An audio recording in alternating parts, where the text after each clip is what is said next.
He has been lying. Not in a small way. Not a white lie or a convenient omission.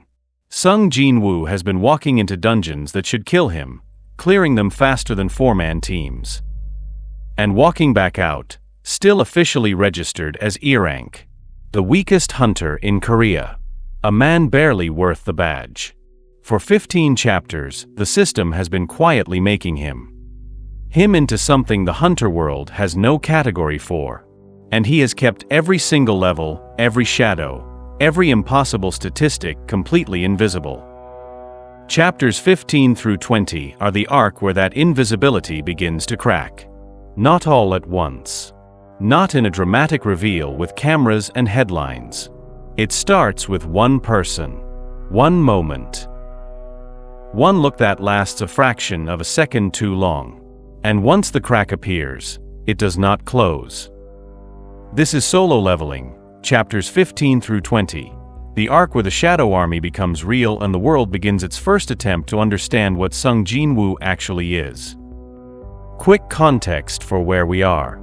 Jin-Woo ended the last arc having extracted his first shadow soldiers from a defeated dungeon boss, a power no other hunter on Earth possesses. He named the first one Igris. He is not going to tell anyone. Because the moment the hunter world knows what he can do, the rules change, and Jin-Woo has learned, over 15 chapters of pain and grinding, that he survives best when he controls the rules. But here is what chapter 15 introduces that changes the structure of the story. Until now, the tension has been internal, Jin-Woo versus his own limits. His own daily quests, his own secret. From chapter 15 onward, the tension becomes external. Other people are starting to have opinions about Sung Jin-Woo. And some of those opinions are dangerous. He is not just leveling up. He is building an army in a world that does not know armies like this are possible. And the gap between what the Hunter Association believes about him and what is actually true is about to start closing from both sides. Chapter 15. Kim Sang-shik. The low-rank hunter who caught a glimpse of Jin-Woo moving in a way E-rank bodies cannot move, has been sitting on what he saw for 3 days. He tells himself it was a trick of the light. He tells himself he misread the distance, the speed, the angle. He has every rational explanation ready. And then he makes a decision that sets the next 30 chapters in motion. He tells someone. Not a friend. Not a colleague. He goes to the Hunters Guild, one of the most powerful organizations in Korea. And he files a report. Unofficial. A casual mention to an acquaintance inside the building. But the acquaintance is not casual at all. The acquaintance is connected to Go Gunhee, the chairman of the Korean Hunter Association. Now, most creators who recap this arc will tell you this is where the surveillance begins. And they are right. But they miss the more important thing that is happening. Go Gunhee is not a villain. He is not trying to trap Jin-Woo or exploit him. He is a man who has spent his career watching hunters, and he knows, better than almost anyone, what an S-rank hunter looks like before the world knows they are S-rank. He has seen that pattern before. And what Kim described sounds, to him, exactly like that pattern. He does not move against Jin-Woo. He moves toward him. And that distinction is going to matter enormously later in this series. Chapter 16. Jin-Woo enters a C-rank gate. Still operating under his E-rank registration, still alone, still completely unobserved. Inside he defeats a dungeon boss. That would require an 8-person A-rank team under normal circumstances. He does it in 4 minutes. And then he does something he has been refining since chapter 13. He extends his hand. Stop. Because what happens in chapter 17 is not just a power upgrade. It is a category error. Jin-Woo is no longer a hunter.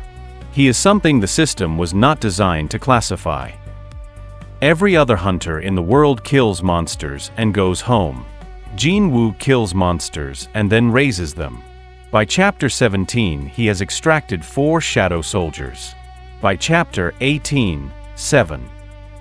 Each one retains the combat ability it had in life, which means Jin-Woo's army is not generic. It is a collection of the most powerful monsters he has defeated, preserved and obedient, waiting. Arise. That word. Every time he says it and a shadow rises from a defeated enemy, the series is doing something very deliberate. It is reminding you, and Jin-Woo, that death in his world is not final. It is a resource. Chapter 19 is where the author Chu Gong does something structurally brilliant. Jin-Woo gets ambushed. Not by a monster. By other hunters. A group of corrupt C-rank hunters who have been running an illegal operation inside dungeons, using weaker hunters as bait for monster loot.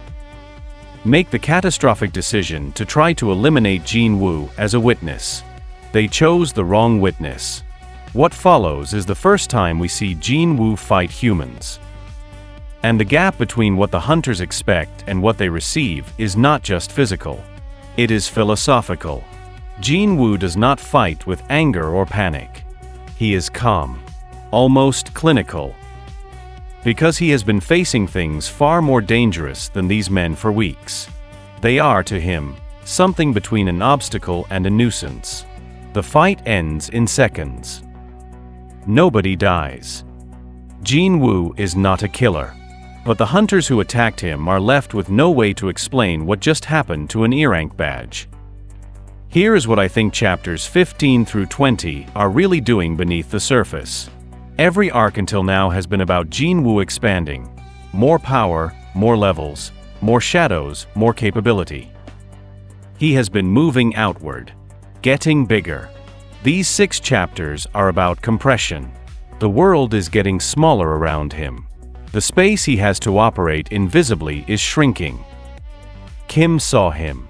Go Gunhee is now watching. The corrupt hunters know something is wrong. His sister Jaina is beginning to notice that her brother, who was barely surviving a month ago, now carries himself differently. The author is doing something that most manhwa in this genre skip entirely. He is making Jin-Woo's growing power feel not liberating, but increasingly pressured.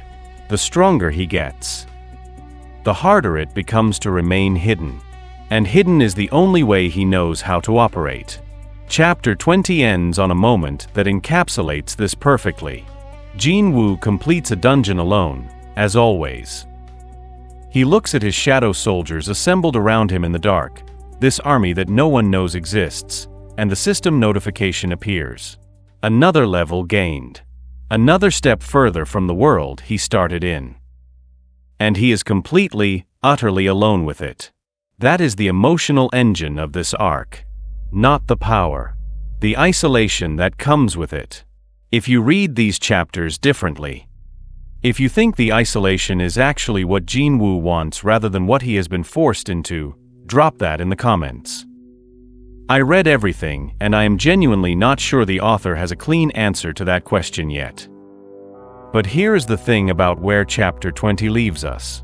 Go Gunhee, the chairman of the Korean Hunter Association, the most senior figure in Korean hunter politics, has been watching Sung Jin-Woo quietly for several chapters now. He has the Kim report. He has his own assessment. And he has reached a conclusion that nobody else in the hunter world has reached yet. He thinks Jin-Woo might be the most important hunter alive. Not the strongest. He does not have proof of that yet. But the most important.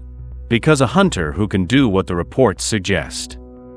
At an age and under circumstances that make no biological sense for an E-rank, is either a complete anomaly or evidence of something the system is doing that nobody understands.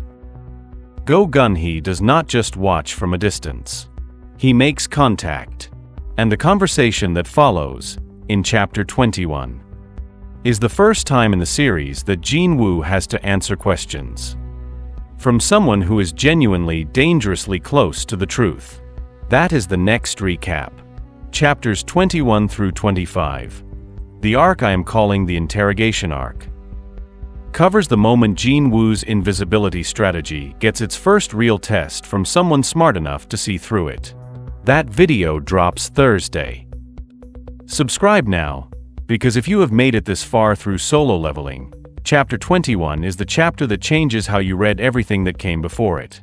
I will see you Thursday.